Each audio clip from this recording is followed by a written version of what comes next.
नहमदुहु व नस्तईनुहु व नस्तगफिरुहु व नऊज़ु बिल्लाहि मिन शुरूरि अनफुसिना व मिन सय्यिआति अमालिना मन यहदिहिल्लाहु फला मुज़िल्ल लहु व मन युज़लिल्हु फला हादिय लहु व अशहदु अन ला इलाहा इल्लल्लाहु वहदहु ला शरीका लहु व अशहदु अन्न मुहम्मदन अब्दुहु व रसूलुहु अम्मा बअद फ़इन्न खैरल हदीस किताबुल्लाह व खैरल हदी हदी मुहम्मदिन सल्लल्लाहु अलैहि वसल्लम व शर्रल उमूरि मुहदसातुहा व कुल्लु मुहदसतिन बिदअह व कुल्लु बिदअतिन ज़लालह व कुल्लु ज़लालतिन फिन्नार फ़अऊज़ु बिल्लाहि समीइल अलीम मिनश्शैतानिर रजीम मिन हम्ज़िहि व नफ़्ख़िहि व नफ़्सिहि बिस्मिल्लाहिर रहमानिर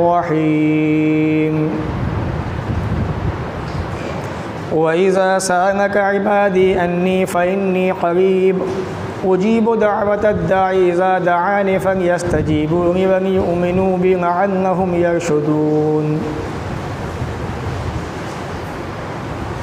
शहर रमज़ान अल्लज़ी उन्ज़िल फ़ीहिल क़ुरआनु हुदन लिन्नास व बय्यिनातिन मिनल हुदा वल फ़ुरक़ान।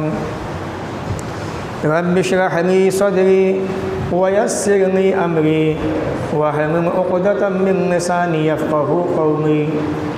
रब्बि ज़िदनी इल्मा आमीन। अल्लाहुम्मा रब्बि ज़िदनी इल्मा आमीन। तमाम किस्मों की तारीफ़ें अल्लाह रब्बुल आलमीन के लिए लायक़ व ज़ेबा है जो हम सब का खालिक़ और मालिक है। बादहू दरूद व सलाम नाज़िल व तमाम नबियों पर, ख़ास तौर से अल्लाह के आखिरी नबी, प्यारे नबी जनाब मुहम्मद रसूलुल्लाह सल्लल्लाहु अलैहि वसल्लम पर अल्लाहुम्मा सल्लि व सल्लिम व बारिक अलैहि। सामईन, रमज़ानुल मुबारक का ये महीना जो आहिस्ता आहिस्ता हमसे रुख़्सत हो रहा है, जुदा हो रहा है, और आज जो है 13वां रोज़ा है रमज़ानुल मुबारक के महीने का और दूसरा जुमा है। आज के इस जुमा के खुतबे के अंदर चंद नसीहतें लेके आपके सामने आया हूँ रमज़ान के ताल्लुक़ से। अल्लाह ताला से दुआ है कि वो हमें इन बातों को सुनने के बाद अमल की तौफ़ीक़ अता फ़रमाए। यूँ तो सुनने सुनाने का सिलसिला एक ज़माने से चला आ रहा है। हर ज़माने के अंदर लोगों ने अल्लाह के बंदे को समझाया, समझाते रहे और समझाते रहेंगे, लेकिन बहुत कम, बहुत थोड़े लोग ऐसे होते हैं जो इन बातों को सुनने के बाद अमल की कोशिश करते हैं, अल्लाह रब्बुल आलमीन की तरफ झुकते हैं, अपने आप को बनाने की, संवारने की कोशिशें करते हैं। वरना हकीकत तो ये है, अक्सर का हाल ये है, कितना भी सुना लो सुनेंगे, मानेंगे नहीं। कितना भी बता दो, आपकी बात सुन के जाएंगे, अमल नहीं करेंगे, अपनी दुनिया में मगन रहेंगे, अपनी धुन में मगन रहेंगे, और जैसे ज़िंदगी गुजार रहे हैं वैसे ही ज़िंदगी गुजारते रहेंगे। अल्लाह रब्बुल आलमीन ने कुरान मजीद में सूरह ज़ारियात में फरमाया, वज़क्किर फ़इन्न ज़िक्रा तनफ़उल मोमिनीन। ए हमारे नबी, नसीहत कीजिए, नसीहत करते रहिए, ये नसीहत मोमिनों को फ़ायदा पहुँचाती है। इसी बुनियाद पर ये जुमा के खुतबे होते हैं ताकि अल्लाह के नेक बंदों की बात समझ में आ जाए और वो अपने आप को बनाने संवारने। भाइयों, रमज़ानुल मुबारक के महीने का यह 13वां रोज़ा है और 12 रोज़े हमसे छूट चुके हैं। सबसे पहले मैं अपने मौजू की वजाहत करूँ, मैं आपसे एक सवाल करना चाहता हूँ, मैं आपको ये बताना चाहता हूँ कि 12 दिन जो आपके गुज़रे हैं, ये आपने अपने आप को कितना इन दिनों के अंदर बनाया, कितना आप अल्लाह के सामने झुके, कितना अपने रोज़े रख के अल्लाह की इबादतें की, अल्लाह रब्बुल आलमीन को राज़ी करने की कोशिश की। ये आपसे ज़्यादा कोई नहीं जानता। आप अच्छी तरह जानते हैं कि हमने जो 12 दिन गुजारे हैं ये रमज़ान के महीने के, ये किस तरीक़े से गुजारे हैं। अगर आपने लअल्लकुम तत्तक़ून वाली बात पे अमल किया, अल्लाह के सामने भी झुके, दुआएं की आपने, अल्लाह से मांगा, तो वाकई काबिल तारीफ़ है आपकी ज़िंदगी। लेकिन अगर आप जैसे थे वैसे ही रहे, आपने सहरी खाई, रोज़ा रखा और अपनी दुनिया के कारोबार में मगन हो गए, बिज़ी हो गए, न अल्लाह का जिक्र किया, न नवाफिल का एहतमाम किया, न सुन्नतों का एहतमाम किया, न दुआओं का एहतमाम किया, न अल्लाह से मांगा, न गिड़गिड़ाए, न अल्लाह के रास्ते में खर्च किया, न गरीबों का ख्याल किया। अगर ये सारे काम नहीं किए तो फिर आपकी ज़िंदगी जैसी थी वैसी की वैसी ही है। इसलिए मैं ये चाहता हूँ कि आज कुछ चीज़ें आपके सामने रखूँ। ये रहमतों का महीना है, बरकतों का महीना है, माफ़ियों का महीना है, बख्शिशों का महीना है, जहन्नम से आज़ादी का महीना है और अपने आप को निजात दिलाने का महीना है, जन्नत के नज़दीक जाने का महीना, जहन्नम से बच जाने का महीना है। तो सोचा कि कुछ नसीहतें आपके सामने लेके आऊँ ताकि आप उन नसीहतों को सुनने के बाद अमल की कोशिश करें और जन्नत के अंदर आप दाखिल हो जाए, जहन्नम से बच जाए। सबसे पहली चीज़ जो मैं आपको बताना चाहता हूँ इस मौसम के ताल्लुक़ से, रमज़ान के ताल्लुक़ से, वो है दुआ। दुआ एक ऐसी चीज़ है जिसके ज़रिए से बंदा अल्लाह के सबसे नज़दीक आ जाता है। और हकीकत ये है जब रमज़ान का महीना आता है तो इंसान के अंदर एक अजीब सी लज्जत, बेचैनी पाई जाती है अल्लाह रब्बुल आलमीन की तरफ झुकने की, अल्लाह की तरफ आने की। जो अल्लाह के नेक बंदे होते हैं ना, उनकी सुबह शाम ऐसे गुजरती है कि वो अपने आप को अल्लाह की तरफ झुका देते हैं, अल्लाह से मांगते हैं, रोते हैं, गिड़गिड़ाते हैं और अपने गुनाहों पे नादिम होकर, शर्मिंदा होकर अल्लाह ताला से अपने आप को बख्शवाते हैं, माफ़ करवाते हैं। अब देखना ये है कि आपने कितना अपने आप को माफ़ करवाया, आप कितना अल्लाह की तरफ झुके, आपने कितनी कोशिशें की अल्लाह के सामने झुकने की, अल्लाह को मनाने की, अल्लाह को राज़ी करने की। अल्लाह ने कुरान में फरमाया वइज़ा सअलका इबादी अन्नी फ़इन्नी क़रीब। आमतौर पर हमारे समाज के अंदर सबसे अजीब मसला जो है वो ये है दुआ के ताल्लुक़ से। दुआ हकीकत में एक इबादत है, इसमें कोई शुबा नहीं, कोई शक नहीं है और अल्लाह से दुआ मांगनी भी चाहिए, दुआ करनी भी चाहिए। लेकिन जब तक आदमी को सिस्टम का पता ना हो, नियम का पता ना हो, कोई फ़ायदा नहीं है। आप अपने बच्चे को मस्जिद में ले आए, बच्चा नमाज़ पढ़ रहा है लेकिन आपने उसे तरीक़ा नहीं बताया, उसे सिखाया नहीं, बच्चा बड़ा होता चला गया, उसे पता नहीं नमाज़ कैसे पढ़नी है, क्या पढ़ना है, बस वो अपनी धुन में मगन है। आया मस्जिद में, जैसा देखा सब कुछ करके चला गया, क्या पढ़ा उसने, कुछ नहीं पता उसे। क्यों? आपने सिखाया नहीं, बताया नहीं। जब बताएंगे कि बेटा जब अल्लाह हुक्म कहते हैं तो सना पढ़ते हैं, फिर फातिहा पढ़ते हैं, फिर ये पढ़ते हैं, इस तरह सारी दुआएं होती हैं तो बच्चा सीखेगा। इसी तरीके से दुआ के ताल्लुक़ से हमारे समाज के अंदर बहुत ज़्यादा गलत फहमियाँ, थोड़ी मोटी नहीं, बहुत ज़्यादा गलत फहमियाँ पाई जाती हैं। आमतौर पर आप देखते हैं जुमा की नमाज जब ख़त्म होती है, होता क्या है, सलाम फिरते ही बस या तो लोग भागते हैं, जो एक आदमी का अपना सिस्टम बना हुआ है, या सलाम फिरते ही बस इंसान के हाथ उठते हैं और आदमी दुआ मांगने लगता है। ये सिस्टम नबी ने हमें नहीं दिया है। नबी ने दुआ मांगने से मना नहीं किया। अल्लाह ने तो खुद कहा कुरान में वइज़ा सअलका इबादी अन्नी फ़इन्नी क़रीब। ऐ नबी जब मेरे बंदे पूछे मेरे बारे में तो कहे तो मैं तो नज़दीक हूँ। उजीब दावत अद्दाह, पुकारने वाले की पुकार, जब वो मुझे पुकारता है मैं सुनता हूँ। अल्लाह तो खुद कहता है दुआ करो, मुझसे मांगो। लेकिन जो हमने सिस्टम बनाया दुआ का, ये दुआ का सिस्टम सही नहीं है। अब हालात ऐसे हैं, वक्त ऐसा है कि अगर आदमी को समझाया जाए, आदमी मानने को तैयार नहीं। आदमी आता है अपने वालों की तरफ कि जी वो तो ऐसा कहते हैं, हमारे तो फला ऐसा कहते हैं, वो तो नहीं टोकते, उन्होंने आज तक कुछ नहीं कहा। अगर हमने एतराज़ किया, हमने टोका तो आपको सोचना चाहिए कि आखिर वजह क्या है टोकने की, मना करने की, समझाने की। कोई तो वजह होगी, कोई तो बात होगी। नबी अकरम सल्लल्लाहु अलैहि वसल्लम का तरीक़ा दुआ जो था वो बहुत हटके था। इसकी मिसाल, एक आदमी मस्जिद में आया और उसने नमाज़ पढ़ी। नमाज़ पढ़ने के बाद जो है उसने हाथ उठाए, दुआ मांगी और बैठ गए। अल्लाह के नबी ने कहा कि इसकी दुआ कबूल नहीं हुई। क्यों भाई? दुआ तो उसने भी मांगी थी, कबूल क्यों नहीं हुई उसकी दुआ? वजह क्या थी, सबब क्या था, ये हमें समझने की ज़रूरत है। एक दूसरा आदमी भी आया, नमाज़ पढ़ी, फ़हमिदल्लाह, अल्लाह की तारीफ़ बयान की, वासना अली, अल्लाह की सना बयान की, सुम्मा सल्ला अला नबी, फिर नबी पे दरूद भेजा, अपने गुनाहों पे शर्मिंदा हुआ, अल्लाह से दुआ की। नबी ने फरमाया इसकी दुआ कबूल हो गई। क्यों? एक की दुआ कबूल हुई, एक की नहीं, क्यों? उस बंदे ने सिस्टम से दुआ मांगी थी, जो सिस्टम नबी ने उसको दिया था, नबी ने बताया था, उस सिस्टम को उसने फॉलो किया था, दुआ कबूल हो गई। अब हमारे यहाँ का रोना यही है कि बस सलाम फिरा नमाज से और हाथ उठ गए दुआ की तरफ, और उसमें भी सिस्टम नहीं। बस बंदे ने हाथ धोया, दुआ मांगनी, क्या बंदा मांग रहा है, क्या पढ़ रहा है, क्या कह रहा है, कम से कम एक मरतबा इमाम साहब के सामने रखो तो सही वो चीज़ आप मांग क्या रहे हैं, अल्लाह से क्या कह रहे हैं, आप सीखिए उस चीज़ को। अब ये रमज़ान का महीना इसीलिए तो आया है कि बंदा कुछ बन लिया, कुछ सीख ले, कुछ समझ जाए बंदा, लेकिन मुसलमान चाहता ही नहीं है कि हम बने, हम सब। अल्लाह के कुछ नेक बंदे ऐसे हैं जिनमें जज्बा दिखाई दिया, जोश दिखाई दिया, तड़प दिखाई दी रमज़ान के महीने की, और हकीकत में उन्होंने इस महीने का जो हक़ है उसको अदा करने की कोशिश भी की और कर भी गए। तो दुआ एक इबादत है और इसका वही सिस्टम अपनाइए जो हमें नबी ने दिया है।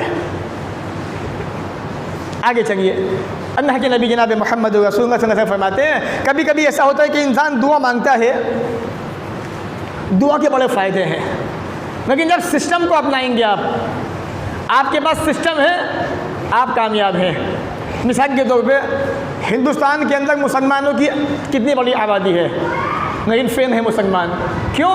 सिस्टम नहीं है उनके पास। वो मेरा है, ये मेरा है, वो उसका है, वो फना सब ने बांट दिया अपने अपने को।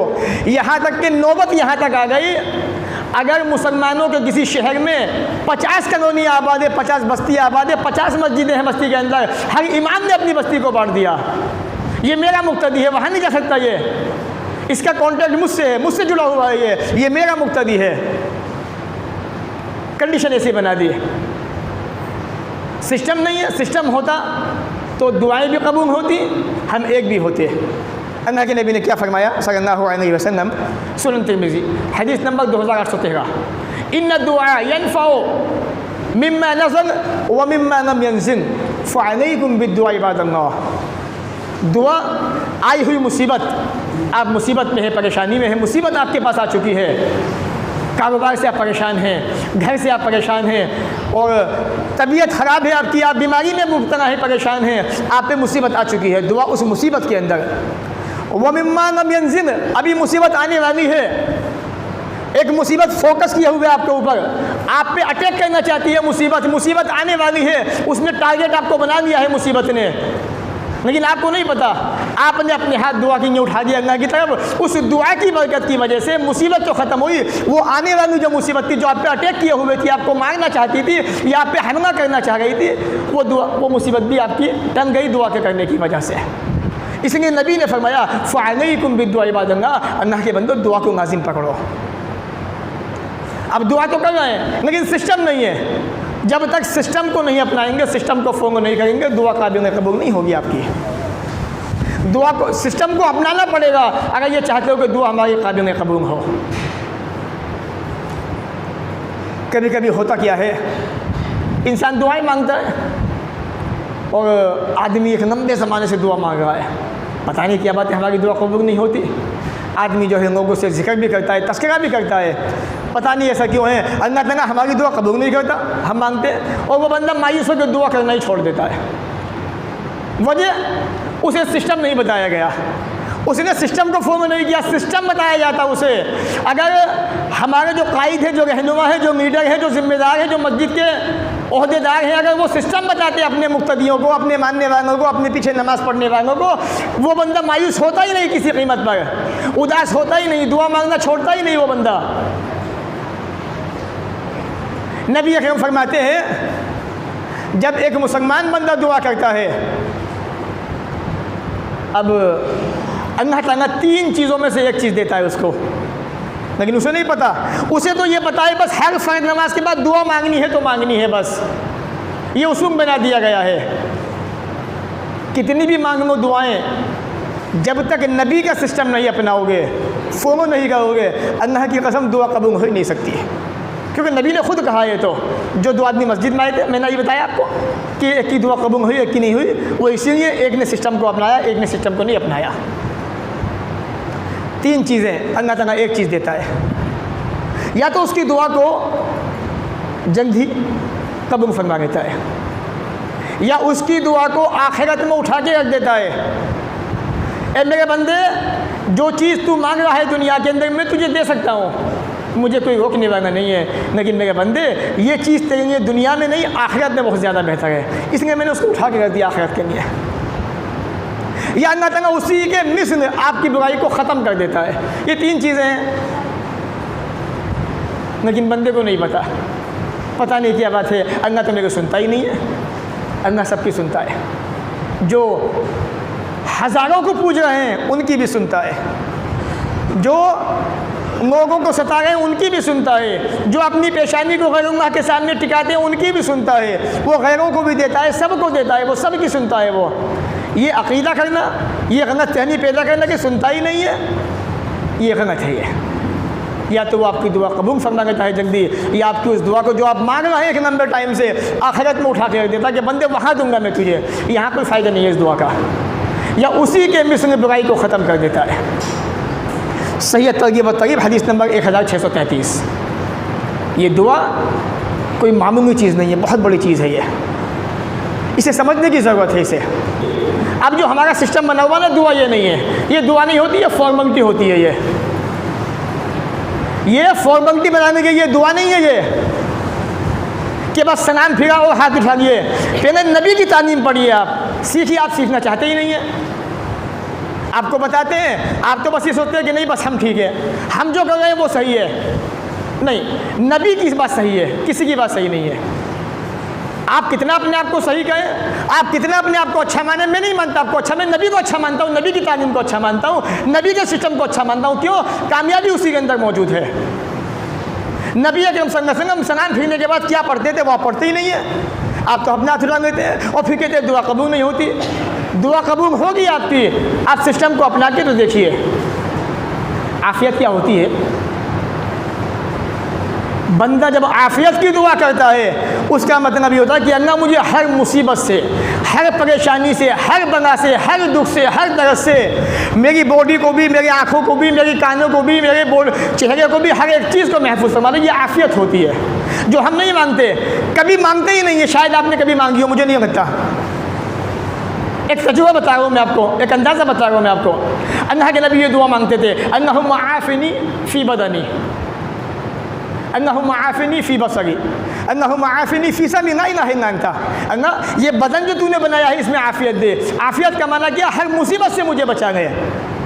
अल्लाह ये आँखें तूने दी हैं, इसे महफूज फरमा आफ़ियत से, मत इसमें आफ़ियत दे, मुसीबत से आने वाली परेशानियों से, दिक्कतों से महफूज फरमा दे। अब आप कहेंगे हमें तो याद ही नहीं है दुआ। अब ये आपसे गाने सुन लो, एक नहीं 500 सुना दोगे आप गाने, कैसे याद हो गए आपको? आपकी ज़बान हिंदी है, आपसे गाने सुन लो पंजाबी सुना दोगे आप? क्यों मेरे भाई, पंजाबी तो आपको आती नहीं है, गाने कहाँ से याद हो गए आपको? आपसे हरियाणवी सॉन्ग सुन लो जो आज समाज का हिस्सा बन चुके हैं, आपसे तो आती नहीं हरियाणवी ज़बान, लेकिन याद हो गए आपको। जब इतने इतने हार्ड चीज़ें आप याद कर सकते हैं, छोटे छोटे बच्चे गाना गाते हैं, तो ये छोटी छोटी दुआएँ क्यों याद नहीं होंगी? मामूल नहीं है, सिस्टम नहीं है, घर में माहौल नहीं है दीनी, घर का माहौल ही अलग है। सबके पास स्मार्टफोन है, सब अपनी दुनिया में मगन है। रमज़ान के महीने के अंदर भी वही ज़िंदगी कट रही है, वही व्हाट्सअप, फेसबुक, ट्विटर, उसी में ज़िंदगी कट रही है, टाइम गुजर रहा है। क्यों? क्योंकि जिन्हें 3 दिन की पढ़नी थी वो 3 दिन में पढ़ चुके, जिन्हें 7 की पढ़नी थी 7 में पढ़ चुके, अब कोई तरावी नहीं है। और जिन्हें 10 की पढ़नी थी वो 10 की पढ़ चुके, तरावी तो ख़त्म उनकी, क्योंकि उनको बताया ही गया है। और कहीं पे तरावी हो भी गई है तो अनम तरह से सिस्टम बना दिया गया है। क्या है सब? एक आदमी जो है मस्जिद के अंदर मौलवी है, हाफिज़ भी है, कारी भी है, इमाम भी है, और उसे बहुत सारी चीज़ें याद होती हैं, तो ये अनम तरह का सिस्टम जो है ये सही नहीं है। एक बात, एक मसला ये है, मिसाल किसी को याद ही नहीं है सूरतें और अनम तरह से ही आती है उस बंदे को, एक मसला अलग है। लेकिन साहब जब तरावी कुरान मुकम्मल हो गया तो अब तरावी अनम तरह से ही होनी है, अनम तरह से हटेंगे नहीं तरावी। ये नबी का सिस्टम नहीं है, ये आपके बनावटी कानून हैं, आपके बनावटी सिस्टम है ये। इनसे बची सबसे। बहरहाल बात चल रही थी दुआ की, तो अल्लाह से आफ़ियत मांगिए, आफ़ियत मांगिए अल्लाह ताला से। अल्लाह ताला आपको हर मुसीबत से, हर परेशानी से बचाए, ये आफ़ियत होती है। अल्लाहुम्मा आफ़िनी फ़ी बदनी, अल्लाहुम्मा आफ़िनी फ़ी समी, अल्लाहुम्मा आफ़िनी फ़ी बसरी, ला इलाहा इल्ला अंत। बहुत छोटी दुआ है अबू दाऊद की, आप इसको याद कीजिए, नेट से निकाल लीजिए, आप यूट्यूब पे भी मौजूद है, गूगल पे सर्च कीजिए, आप वहाँ भी आ जाएगी आपके पास। लेकिन आप निकालना नहीं चाहते, आप पढ़ना नहीं चाहते, आप जैसे हैं ऐसे बना लेना चाहते हैं, शायद मुझे ऐसा लगता है। तड़प पैदा कीजिए, एक एहसास पैदा कीजिए, जज्बा पैदा कीजिए अपने अंदर इन चीज़ों को सीखने का। अगर आप ये चाहते हैं कि आपकी दुआ कबूल हो, तो दुआ की कबूल होने की जो असास है, जो बुनियाद है, उसको भी ध्यान रखें आप। हनान रोज़ी, कितनी दुआएं मांग लेना, अगर उसके अंदर मिल गया ना, मिलावट आ गई उसके अंदर, आमेजिश हो गई, तो आपकी दुआ कबूल नहीं होगी। यह ज़कात का मसला होता है। आपको ज़कात देनी है और एक साल हो गया, आपने सोचा चलो ज़कात दे देते हैं, लेकिन अपने अक़ल से दिमाग से ना आए कि आपने ज़कात इतनी होनी चाहिए और आपने कुछ कमी कर दी उसके अंदर। 1 रुपया, 2 रुपया, 10 रुपया, 50 आपने बचा लिया कि नहीं इतने होने चाहिए, इतने थे, लेकिन आपकी वो ज़कात जो है पाक नहीं हुई। क्यों? क्योंकि आपने मुकम्मल ज़कात का निसाब बना के पैसा नहीं दिया। जब तक वो निकालेंगे नहीं, आपका पैसा पवित्र नहीं होगा, पाक नहीं होगा। इसी तरीके से जब तक आपका कमाई हलाल की नहीं होगी, आपकी दुआ कबूल नहीं होगी। अल्लाह के नबी सल्लल्लाहु अलैहि वसल्लम एक रास्ते से गुजर रहे थे, एक आदमी का जिक्र किया जो सफ़र से आया था और जिसके बाल भी जो है परागंदा थे, अपने हाथों को उठाए हुए था, अल्लाह की बारगाह में दुआएं कर रहा था अल्लाह ताला से, ए रब मेरी बात सुन में, रब मेरी सुन में, मेरी सुन में। अल्लाह के नबी ने कहा, ए मेरे सहाबा, इसकी दुआ कबूल कैसे हो सकती है? क्यों? दुआ तो ये भी मांग रहा है। जब एक गैर मुस्लिम की दुआ कबूल हो सकती है तो इसकी क्यों नहीं? अल्लाह के नबी ने कहा, मन बसऊ हरामुन, इसका खाना भी हराम है, वमतअमहु हरामुन, पहनना भी हराम है इसका, मन बस इसका पहनावा, मतअम इसका खाना भी हराम, व मशरबहु, जो इसने पिया वो भी हराम पैसों का था, हराम का था, वह गुज़िया बिल हराम, इसकी परवरिश हराम के पैसे से हुई है, इसकी दुआ कबूल कैसे हो सकती है? तो दुआ के कबूल होने के लिए हराम से बचना पड़ेगा आपको। अगर आप ये चाहते हैं कि हमारी दुआएं कबूल हो तो हराम से बचिए आप। और ये रमज़ान का महीना इतना प्यारा महीना है कि शब क़द्र आने वाली है 1 हफ्ते के बाद, उनमें तो अल्लाह से खूब मांगिए, गिड़गिड़ा के, जितना मांग सकते हैं आप। और दुआ एक ऐसा हथियार है मोमिन का जिसके ज़रिए से बंदा अपने रब के सबसे नज़दीक आ जाता है। तो इसलिए अल्लाह से मांगना चाहते हैं वैसे मांगिए जैसे नबी ने बताया है। इसलिए अल्लाह ने कहा, ए नबी, जब मेरे बंदे पूछें मेरे बारे में तो कह दीजिए आप, मैं तो उनकी शहरत से भी ज़्यादा करीब हूँ। सूरह क़ाफ़ पढ़िए आप, व नहनु अक़रबु इलैहि मिन हब्लिल वरीद, हम इंसान की शहरत से भी ज़्यादा उसके करीब हैं। तो ये थी चंद बातें दुआ के ताल्लुक़ से जो शरीयत ने हमें सिखाई है, बताइए। अगर आप दुआ मांगना चाहते हैं तो पहले अल्लाह की तारीफ़ कीजिए, नबी पे दरूद भेजिए, अपने गुनाहों पर शर्मिंदा होइए, अल्लाह से अपने लिए मांगिए, फिर जो है अपने घर वालों के लिए, रिश्तेदारों के लिए, फिर तमाम मुसलमानों के लिए मांगिए। फिर देखिए इंशाअल्लाह आपकी दुआ कबूल होती है कि नहीं होती है। दूसरी चीज़, रमज़ान के ताल्लुक़ से आमतौर पे इस महीने के अंदर अल्लाह के नबी सल्लल्लाहु अलैहि वसल्लम सदका खैरात बहुत ज़्यादा करते थे। तो हमें भी चाहिए कि इस महीने के अंदर सदका खैरात कसरत से करें। सदका एक ऐसी चीज़ है जो अल्लाह के गज़ब को ठंडा कर देता है। अल्लाह नाराज़ हो गया आपसे, कैसे मनाओगे? आपने तो अल्लाह को देखा नहीं है। भाई रिश्तेदार नाराज़ हो गया, किसी समाज के दूसरे आदमी से मिलकर उसके पास जाओगे, माफ़ी तनाफ़ी होगी और राज़ी हो जाएगा, आप मना लोगे। आपने रब को देखा ही नहीं तो रब को कैसे मनाओगे, कैसे राज़ी? वो बहुत गुस्सा है आपसे, बहुत नाराज़ है आपसे, गज़बनाक हो चुका है आपके ऊपर, कैसे मनाओगे उसको? ये सदका जो है उसको मनाने का ज़रिया है। अल्लाह के नबी ने फरमाया, जो बंदा सदका करता है, सदका करने वाला क़यामत के दिन अपने सदक़े के साये के अंदर होगा, हत्ता युक़ज़ा बैन अन्नास, जब तक कि लोगों के दरमियान फैसला ना हो जाए। अल्लाह ताला एक साया देगा उस बंदे को, और वो बंदा क़यामत के दिन उसी साये में रहेगा जिसने दुनिया में सदका किया था। रमज़ान का महीना आता है, लोगों में जज्बा होता है। आप देखिए बेशुमार मस्जिद ऐसी है जहाँ पर रोज़ाना लोग जो है अल्लाह के बंदों को अफ्तारियाँ करवा रहे हैं और न जाने कैसे कैसे फ्रूट और कैसे कैसे शरबत पिला रहे हैं, और हमारे यहाँ देखिए खामोशी दिखाई दे गई है, लोग शांत पड़े हुए हैं। एक जज्बा अलग होना चाहिए लोगों के अंदर।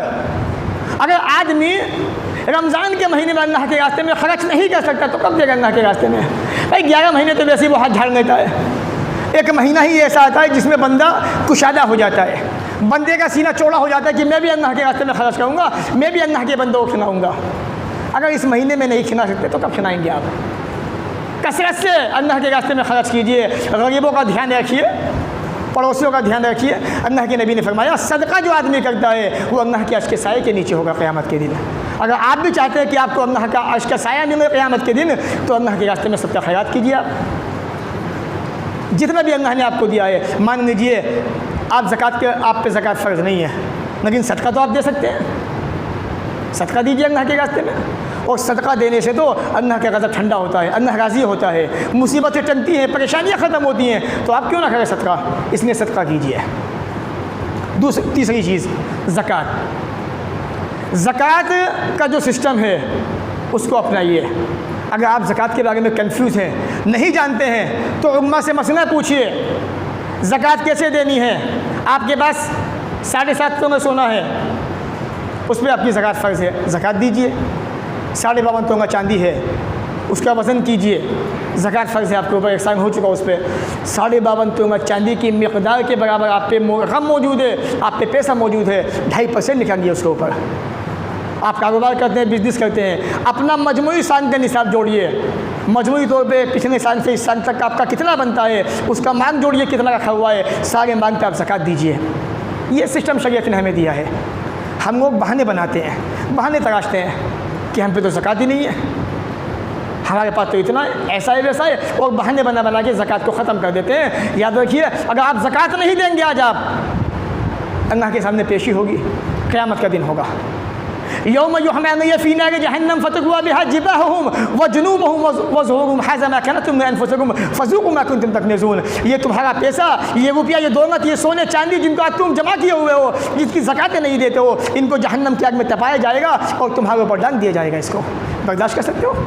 हरगिज़ नहीं। तो ज़कात का सिस्टम बनाइए, जो ज़कात फ़र्ज़ है उसको अदा कीजिए। और ज़कात का सबसे बेहतर सिस्टम ये होता है कि आपके एरिया के अंदर जो लोग ज़रूरतमंद हैं उनको दीजिए आप। और मैं तो ये कहता हूँ आपसे, क्योंकि आप सिस्टम बनाना नहीं चाहते और ना सिस्टम पे अमल करना चाहते, मैं कहता हूँ ज़कात का सिस्टम बनाइए, फ़ंड बनाइए आप अपना, बेतुल-माल कायम कीजिए आप। क्यों नहीं है आपके पास बेतुल-माल?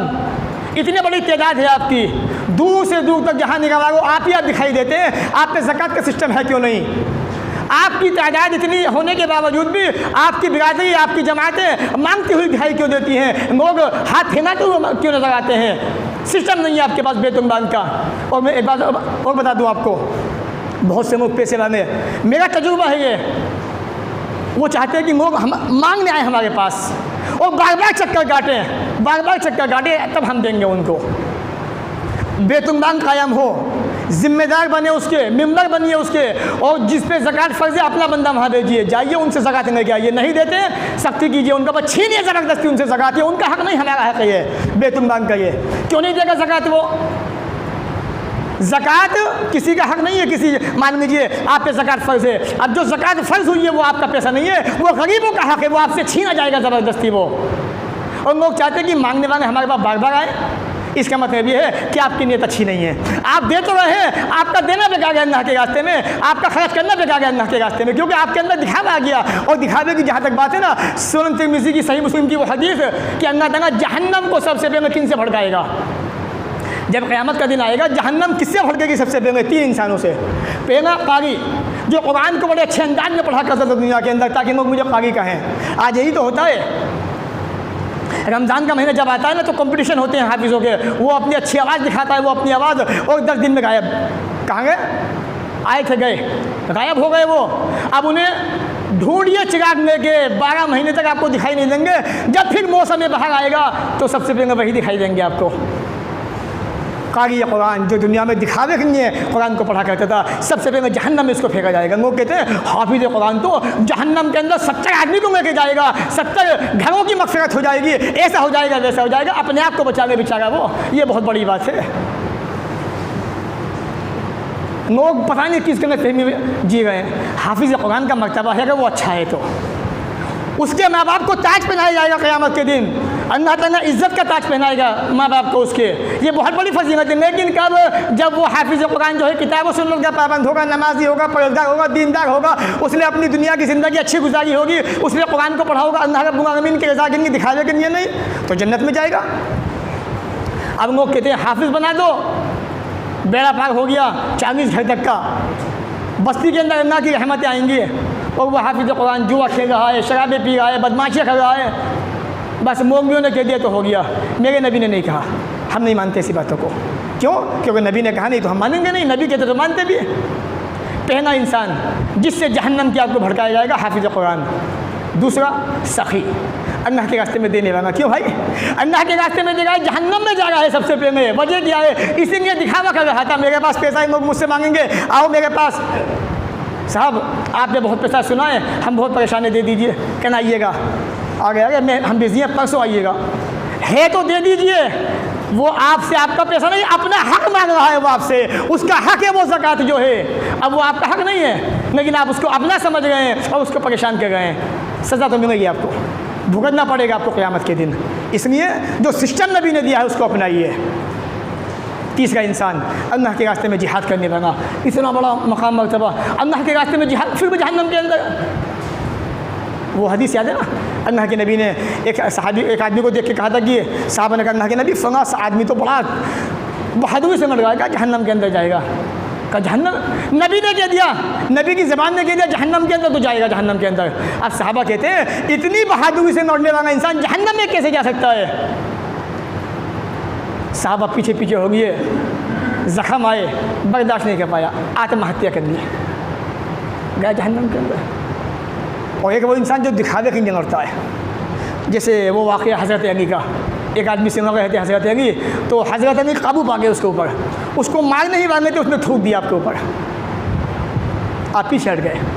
कहा कि अब तक तो मैं अल्लाह की रज़ा के लिए लड़ रहा था तुझसे, लेकिन तूने थूका मेरे ऊपर, तो मेरा गुस्सा भी शामिल हो गया, कहीं दिखावा ना जाए इसके अंदर, इसलिए पीछे हट गए। तो दिखावा करने वाला अल्लाह के रास्ते में वो भी जहन्नम के अंदर जाएगा। ये तीन वो इंसान है जो जहन्नम में सबसे पहले जाएंगे। इसलिए जो सिस्टम नबी ने दिया है वो अपनाइए। ज़कात का सिस्टम बनाइए, बैतुल माल कायम कीजिए, हर आदमी ज़कात का फ़ंड वहाँ पहुँचाए, और वहाँ के जो ज़िम्मेदार हैं उस फ़ंड के ज़रिए से गरीबों की, परेशान हालों की, जो इस्लाम ने 8 सिस्टम दिए हैं ज़कात के, 8 इंसानों को बयान किया है, वहाँ तक खुद पहुँचाएँ वो पैसा। ये शरीयत ने हमें दिया है। हम मेहनत करना चाहते नहीं हैं तो मेहनत कीजिए, ताकि किताब और सुन्नत पर अच्छी तरह अमल हो सके। ज़कात में सुस्ती मत बरतिए है, जो है ज़कात अदा कीजिए, जहाँ तक पहुँचानी है वहाँ तक पहुँचाइए, ताकि जिसका हक़ है वहाँ तक पहुँच जाए, और जो परेशान है उसकी परेशानी ख़त्म हो जाए। तो ये थी चंद बातें जुम्मा के खुतबे के ताल्लुक़ से। अल्लाह ताला हमें भी आपको भी इन बातों को सुनने के बाद अमल की तौफ़ीक़ अता फ़रमाए। आखिर में एक बात मैं वो कहना चाहता हूँ आपसे, दुआ के ताल्लुक़ से। देखिए, अगर हमें ये मालूम हो जाए कि फ़लाँ चीज़ गलत है, हमारी ज़िम्मेदारी बनती है कि हम आगाह करें आपको।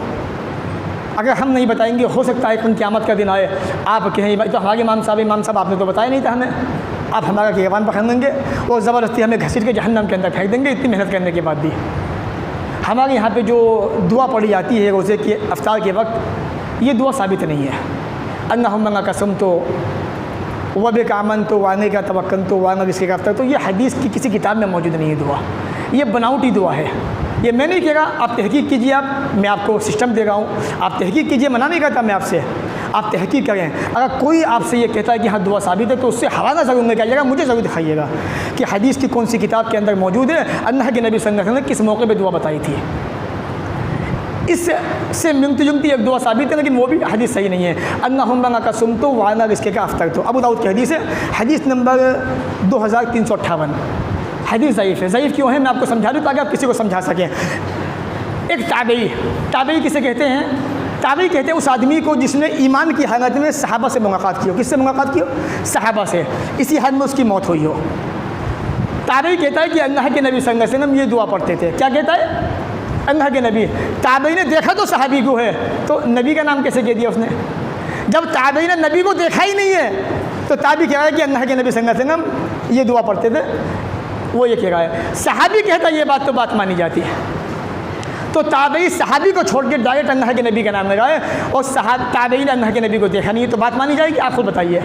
जब ताबई ने नबी को देखा नहीं, तो क्या उसकी बात मानी जाएगी? हरगिज़ नहीं मानी जाएगी। तो ये दुआ अल्लाहुम्मा कसम तो वब का अमन तो वाने का तवक्कल तो वाना रिज़्क़ जो पढ़ी जाती है, अखबार में भी आती है, इश्तिहार में, मेरे भाई साबित नहीं है। आप पहले तहकीक करें, तसल्ली करें अपनी, उसके बाद छोड़िए इस दुआ को। दूसरी चीज़, बाकायदा माइकों से आवाज़ आती है वह बेसों में गदिन नबे तो मिनशार रमज़ान। मेरे भाइयों, ये भी हदीस की किसी किताब के अंदर मौजूद नहीं है। ये सब बनावटी चीज़ें हैं।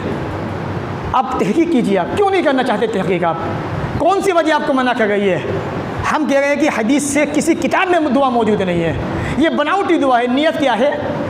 दिन के इरादे का नाम है। मिसाल के तौर पे आप सब मस्जिद में बैठे हुए हैं, आप अपने घर से चले और आप मस्जिद में घुस रहे थे, एक आदमी मस्जिद से गुजर रहा था, उसने आपको देखा गेट के अंदर घुसते हुए, वो क्या सोचेगा आपके बारे में? क्या सोचेगा वो? फना भाई कहाँ जा रहा है? नमाज़ पढ़ने जा रहा है। हमारी नियत को हमसे ज़्यादा मस्जिद में घुसते हुए बाहर चलने वाला आदमी जाने रहा है, तो हम तो ऑटोमेटिक जानते हैं कि नमाज़ पढ़ने जा रहे हैं। यही नियत है। नियत को ज़बान से कहने की ज़रूरत नहीं होती है। इसलिए अल्लाह के बंदो, रमज़ान का महीना है, जो सही बातें हैं उन पर अमल कीजिए। कहीं ऐसा ना हो कि खामखा रमज़ान के महीने के अंदर आपसे बिदअतें पैदा हो जाएँ और आप बजाय नेकियों के गुनाह कमा लें। आप, मैं ये नहीं कहता कि अभी ख़त्म कर दें, आप पहले आप तहकीक करें दुआ के बारे में। हदीस पूछें इमाम साहब से, हदीस का हवाला पूछो उनसे, वह बेसों में कदम नबे तो कहाँ से आई दुआ, किसने, अल्लाह के नबी ने किस मौके पे कहा था, कब सिखाई साहबा को। ये सारी चीज़ें बेबुनियाद हैं। तहकीक कीजिए, फिर अपनी तसल्ली हासिल कीजिए, उसके बाद दुआ को छोड़िए। आप कौन सी दुआ पढ़ेंगे? सुनन अबू दाऊद किताब सियाम हदीस नंबर 2357। हज़रत अब्दुल्लाह इब्न उमर कहते हैं अल्लाह के नबी कहना इज़ा अफ्तर, जब इफ्तार करते थे तो कहते थे ज़हब अज़्ज़माउ वबतन्नतिल उरूक़ु वसबतन अजरु इंशाअल्लाह। हदीस मौजूद है 2357 पर। गूगल पे जाइए, किताब में जाइए, यूट्यूब पे जाइए, डाल दीजिए, हदीस आ जाएगी आपके सामने। तमाम की मोबाइल के अंदर यही आएगी, हदीस नंबर 2357 पर। अल्लाह के नबी जब इफ्तार करते थे तो क्या कहते थे? ज़हब अज़्ज़माउ वबतन्नतिल उरूक़ु वसबतन अजरु इंशाअल्लाह। अल्लाह ताला हमें भी आपको भी इन बातों को सुनने के बाद अमल की तौफ़ीक़ अता फ़रमाए। जब तक दुनिया में रखे, इज़्ज़त से रखे, ख़ात्मा भी हो तो ईमान पर हो। व आख़िरु दअवाना अनिल हम्दुलिल्लाहि रब्बिल आलमीन।